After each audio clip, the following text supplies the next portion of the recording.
the phonological processor and the orthographic processor. It is actually taking that symbol and that sound and making a connection. In our language, it's letters or graphemes. Maybe it's two letters that make one sound. And when all of these things are intact, we have fluency. I'm going to keep this out for just a second over here so you can look at this processing system while we talk about a few more things. We've talked a lot about vocabulary and environment. Vocabulary is incredibly important for students, and we hear about at-risk students. Well, at risk, they could be at risk because of a potential learning disability, but they can also be at risk because of the environment they come from. These are statistics from the National Institutes of Health again. Children in professional families, by the time they start formal schooling, have been exposed to approximately 11 million words in their environment.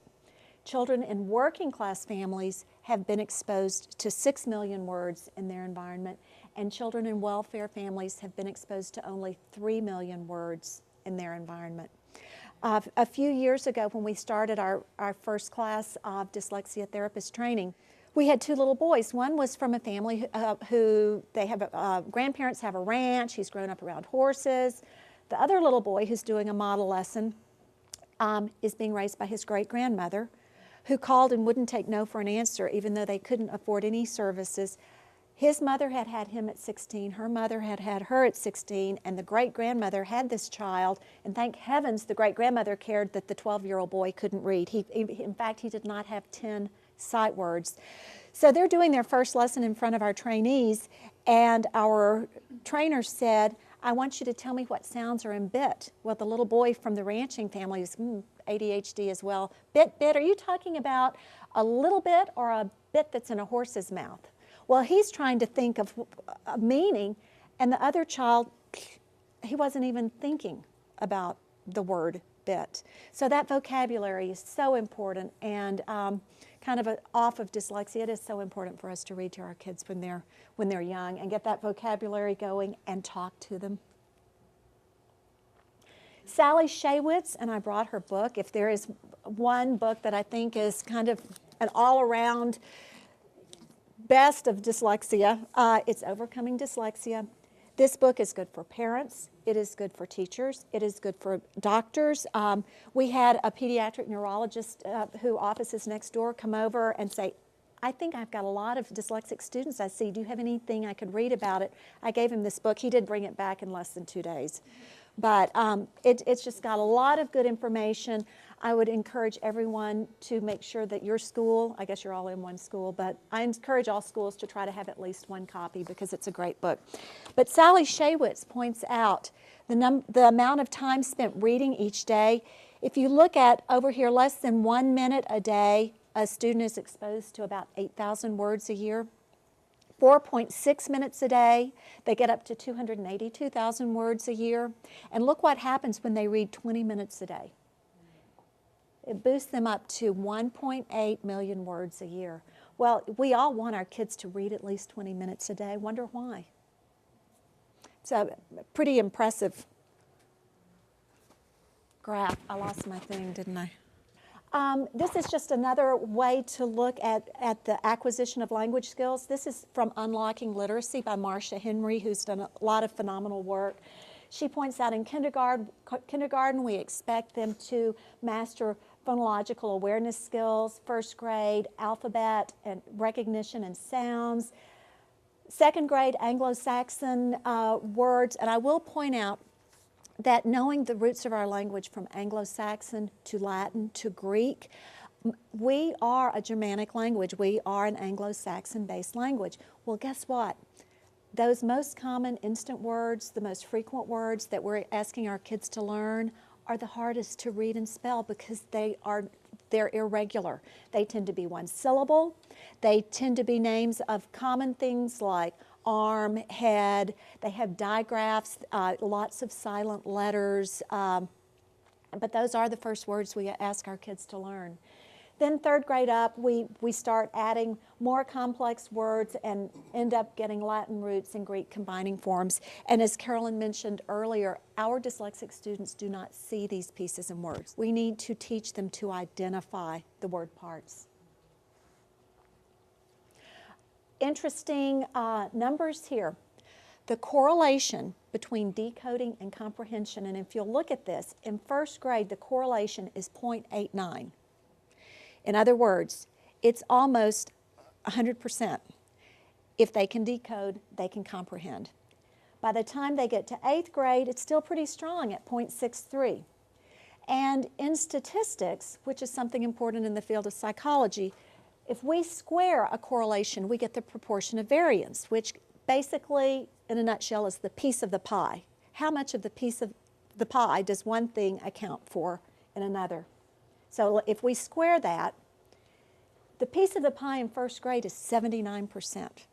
The ability to decode accounts for 79% of that pie. In 8th grade, it's still 40%, which is a pretty big hunk of the pie. So we have to teach our kids how to read. So dyslexia is basically a lower level language function blocking access to higher order language processes, which will block the ability to gain meaning from text. Sometimes I'm asked if dyslexia exists in other languages. Yes, it does. There's been research. Guinevere Eden just did some research that came out last year on dyslexia in Chinese. But if we look at languages, there are different types of written languages. There are those here on the left that are very transparent, very simple sound symbol correspondences. Then there are those that are very opaque. They're not so easy to read. And obviously, the more opaque languages are going to be more difficult for our children with dyslexia. And guess where English falls? Over on the far side. It is not an easy language. Not to mention that we have picked up just about every other language that has ever existed and adopted it into our language. So, written English is a code made up of 26 letters, 44 sounds are phonemes. Phono comes from the Greek phonos for sound, but there are over 96 situations of spelling those 44 sounds. And by situation, it could be 2 letters that make one sound, 3 letters that make one sound. We have lots of different situations. A big part of what we do in dyslexia therapy is teach our kids to identify those situations so they know how to get the correct sound with the grapheme. This is probably a good point to ask Marie to come up and talk about the services that RFB&D offers, because this is something, and especially as our kids get older, we're going to talk when I come back later about the normal progression of reading, especially as kids get older.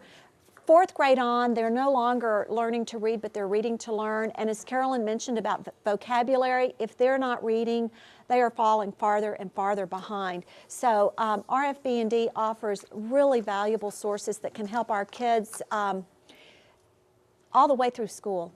I've actually sat through a seminar on medical students who have gotten all the way through medical school and couldn't pass the exam the way the AMA administered it because of their dyslexia.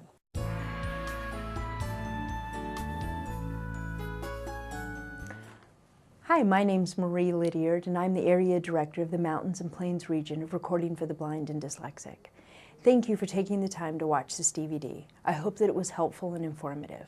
Recording for the Blind and Dyslexic is committed to helping people who are unique learners gain access to educational materials. Please remember that technology is always changing and that we are also dedicated to keeping up with those changes.